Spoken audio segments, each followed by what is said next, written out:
Fundamental Rights and Duties. In the previous chapter, we studied how the Constitution of India was written.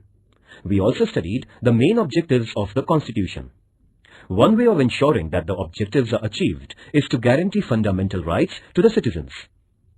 In this chapter, we shall study the rights included in the Constitution and why they are important. Introduction. Today, most countries, through their constitutions, grant rights to the citizens. The aim of such rights is to help in the all-round development of the people. Rights are necessary also for strengthening democracy. The fundamental rights, therefore, constitute a very important part of a constitution. I thought that uprisings in Tunisia or Egypt took place because those governments did not accept people's rights. A. What is a right? When we say that a person has a right, we mean that the person can engage in a certain act and that others accept that behavior. Having a right also means that the person can expect specific behavior from other persons and from the government.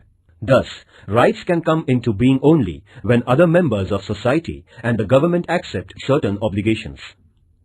You must have seen that there is a silence zone near hospitals. This is a regulation local authorities declare that you cannot blow horns while passing through the silence zone.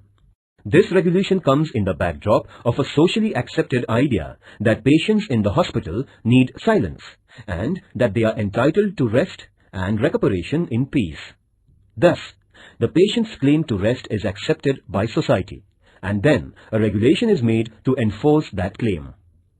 Society accepts various such claims mainly when they are seen as reasonable. In other words, rights require in the first place an agreement among members of the society over what are reasonable claims of its members. Then, it also requires legal provisions for ensuring the rights. Such legal provisions include limits on the powers of the government. As you will learn later in Standard 10th, limits on the powers of government are seen as an important component of democracy. By agreeing to have limits on the government, a society ensures democratic government. When there are no limitations on government's powers, there is no democracy. I had heard of this word democracy, but did not know that it was related to rights. Must find out the rights of people in different democracies. When we say that we have freedom of speech, it means that other people around us also have the same right, and we all agree that we can freely express our opinions. Then, there must also be legal provisions for protecting the freedom of speech. There must be provision that police or any other government officers cannot unnecessarily restrict our right to express our views. In this sense, rights imply limitations on the powers of the government. By granting rights to citizens, governments agree to limit their powers. Read newspapers of one week. List the new items that are against the government or critical of the government or some leaders. What would happen if the government said that you cannot publish any news that is against the government or cannot publish news items that criticize the government? By allowing publication of news opposed to it, the government accepts certain limitations. This is also known as freedom of the press. This freedom is part of a freedom of speech. But granting these rights was not an easy or straightforward process. In many countries, people engaged in struggles with their rulers for long periods before they could get their rights. When the Constitution of the United States was written in 1787, the idea of rights also existed. But that constitution originally did not mention any rights because makers of that constitution felt that rights are already there and do not need mention in the constitution. But on the demands of citizens, a Bill of Rights was subsequently included in the US Constitution, that is, in 1791. Since that time, it has become customary to include rights in the constitution of a country. The Constitution of India includes a detailed list of rights. These are called fundamental rights. This means that these rights are of fundamental importance. They are so important that the government cannot take away these rights. Long back in 1215, the British monarch had to agree to some restrictions over the monarchical powers. This agreement is famous as the Magna Charta. a charter agreed by the king. Even after this, there were many struggles in England between the people and the monarch. Those struggles resulted into many more limits on the powers of the king or queen. Ultimately, these struggles led to democracy and acceptance of citizens' rights. In 1776, the American people declared their independence from England. That declaration is known as the Declaration of Independence, in which it was asserted that certain rights of human beings were inalienable, meaning that nobody could take those rights away. Similarly, the French Revolution of 1789 also underlined the importance of rights through the Declaration of Rights of Man and of the Citizens. The French Revolution led to abolition of the monarchy and the rise of democracy in France. In what way rights are related to democracy? Educational and cultural rights. India is full of diversity. People in a country speak different languages, follow different religions, adopt different cultural practices, and celebrate different festivals. This is possible only when we do not force people to give up their own cultural practices and adopt the culture of the majority. In every part of the country, some cultural or linguistic groups will be in a minority. Do they have to follow the culture of the majority? Freedom means that minorities should be free to adopt and practice their own culture. The Constitution has guaranteed such cultural diversity by protecting educational and cultural rights of minorities. A group belonging to language-based minority or religious minority will have the right to protect its culture and to form educational institutions. B. Are fundamental rights mentioned in Indian Constitution. Even before India became independent, our leaders were aware that a future India must respect rights of citizens and that there must be a guarantee of those rights. When India was under British rule, Motilal Nehru, who was president of an all-party committee, demanded that the government must adopt a Bill of Rights, that is, in 1928. Before Motilal Nehru, Lokmanya Tilak had declared that Swaraj was my birthright. And before Lokmanya Tilak, Mahatma Phule had recognized the importance of education and equality as rights of human beings. These ideas form the origin of our rights today in free India. There is a separate part of the Constitution of India where fundamental rights are mentioned. These fundamental rights include liberty, equality, right against exploitation, right to freedom of religion, cultural and educational rights, and right to constitutional remedy.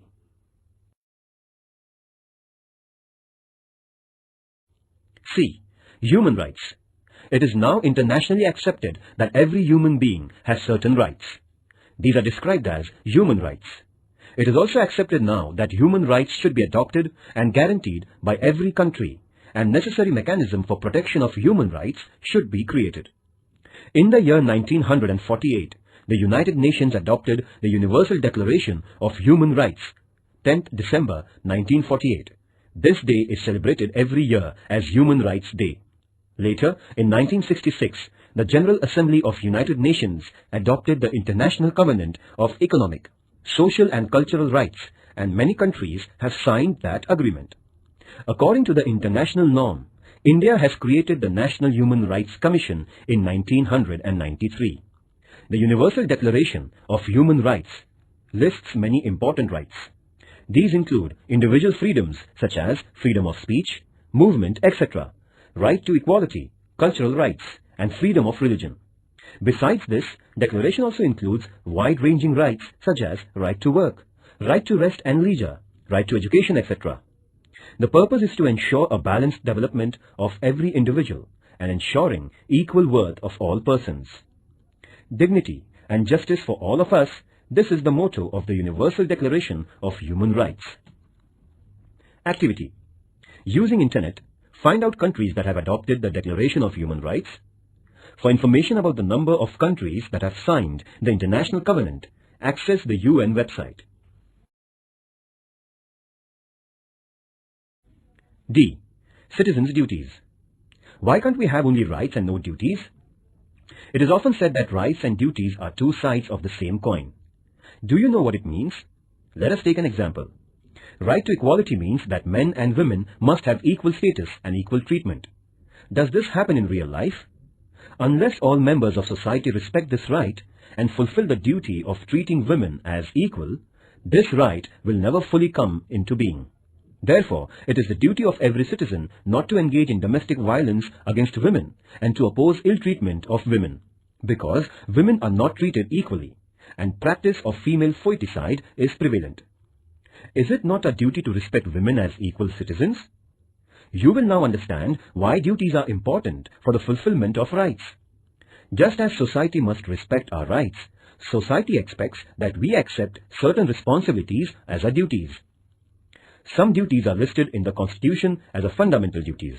These include to respect the Constitution, to respect national flag and national anthem, to protect the country, to adopt a feeling of brotherhood towards all citizens of India, to protect the environment, to adopt a scientific approach, etc.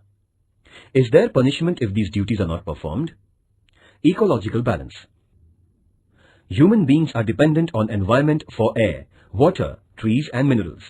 If we use these natural resources indiscriminately, that leads to environmental degradation.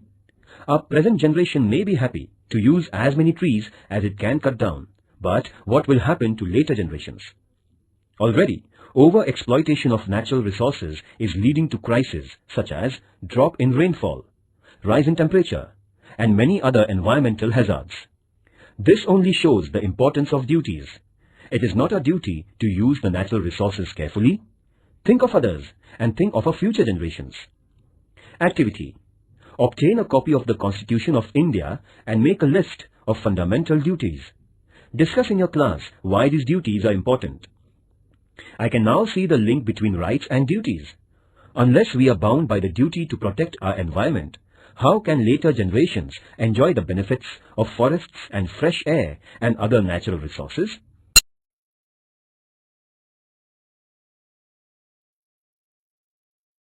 Right to equality. Democratic government means that the government is not arbitrary. It works according to rules and regulations. But what if rules were only applied to some people and not to some others? It would still be an arbitrary government. Therefore, there must be the same rules for everyone. This is the principle of equality before laws. Our Constitution guarantees that all persons will be treated equally by the government. Equality means that persons will not be treated differently just because of the gender, religion or caste, etc. Right to equality also means that everyone will get equal opportunities. Remember that there are many inequalities in our society, and to remove those inequalities is the objectives of our Constitution. Therefore, it is the responsibility of the government not only to treat all persons equally, but to implement policies that will bring equality in our social relations. You may have heard about reservation of seats in school and college admissions for women or persons of weaker sections. This is an example of government's efforts to bring equality. Right to equality does not mean only equal legal treatment. It also means that groups which are backward and traditionally discriminated against must get the opportunity to develop themselves and become equal in the true sense. Thus, right to equality puts a responsibility on the government to remove injustice and inequality. Right to freedom of religion. In India, people follow different religious practices, but the government does not support or oppose any religion. Every person is free to follow any religion and pray according to her or his religion and also propagate their religion. The government will not differentiate between persons of different religions only on ground of their religion. And because there is no religion which is the official religion of our country, government or government-aided institutions will not force us to follow any particular religious practice. Government also does not itself preach any religion or give religious education in schools aided by it. Right to information. Similarly, the right to information is now enforced, though it is not part of our fundamental rights. Citizens cannot judge the government if they do not have enough information. Therefore, of late, it has been accepted all over the world that democracy means citizens' right to get the information from their government. This is known as the right to information. After the efforts of the senior social activist Anna Hazare and his followers, right to information was passed by the government of India. Right to liberty. Right to life is one of the most important rights of the individual. Our Constitution guarantees this right. It means that even the government cannot take away our life or cannot arrest us without reason and without legal procedure. But merely a guarantee of life is not enough. As human beings, we want to live a meaningful life. We want to do things we like. We want to develop our personality, follow our hobbies, pursue our own interests. For this to become a reality, we need an assurance that there won't be unreasonable restrictions on our personal liberties. Freedom of speech is one of the most important personal liberties. Besides, we have the liberty to form associations and organize meetings. We also have the freedom to move freely in different parts of the country and reside anywhere in the country. And we have the freedom to undertake any profession or business of our liking. Right to constitutional protection. So far we listed the rights guaranteed by the Constitution. But what do we mean by guarantee? If our right is violated, we can go to the government for protection. But what will happen if some officer or the government itself violated or did not respect our rights? In such situation, we have the right to move the courts. This is also called as right to constitutional remedy. Court will decide if the government has wrongly interfered with our rights, and if so, ask the government not to do so. Judiciary is the protector of our rights. This provision makes our fundamental rights truly guaranteed. First, what is the importance of right to equality? Second, why is the right to constitutional remedy the most important right? Activity. Imagine we had right to liberty but not the right to equality.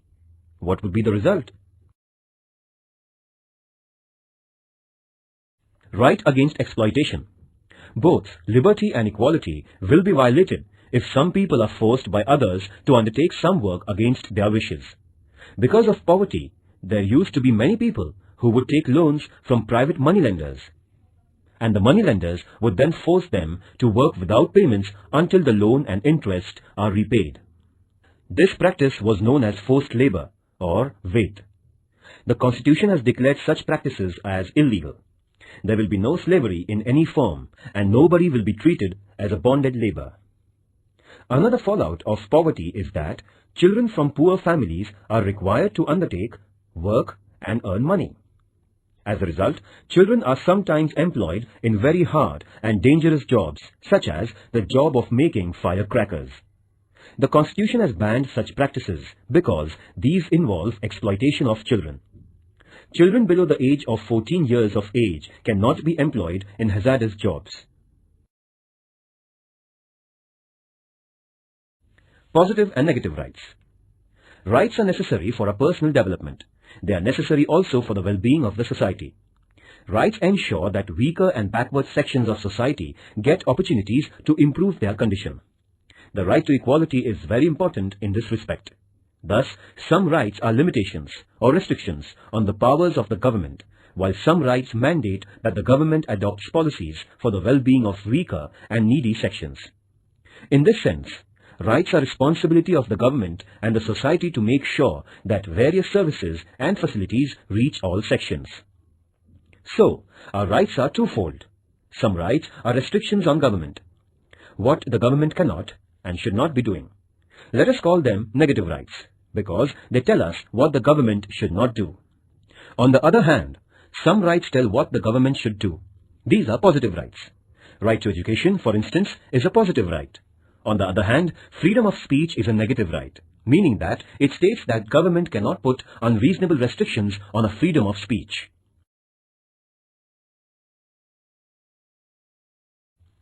Other rights. The idea of rights does not stop only at fundamental rights. For instance, we know that citizens of India enjoy the right to vote. This right is not listed in fundamental rights, but it is part of our constitutional rights. Even after the Constitution was written, the scope of our rights has been expanded. For example, we now have the right to education. Under this right, all children between the age of 6 and 14 are entitled to education. Activity. Collect the information about right to education. Discuss in your class the importance of right to education.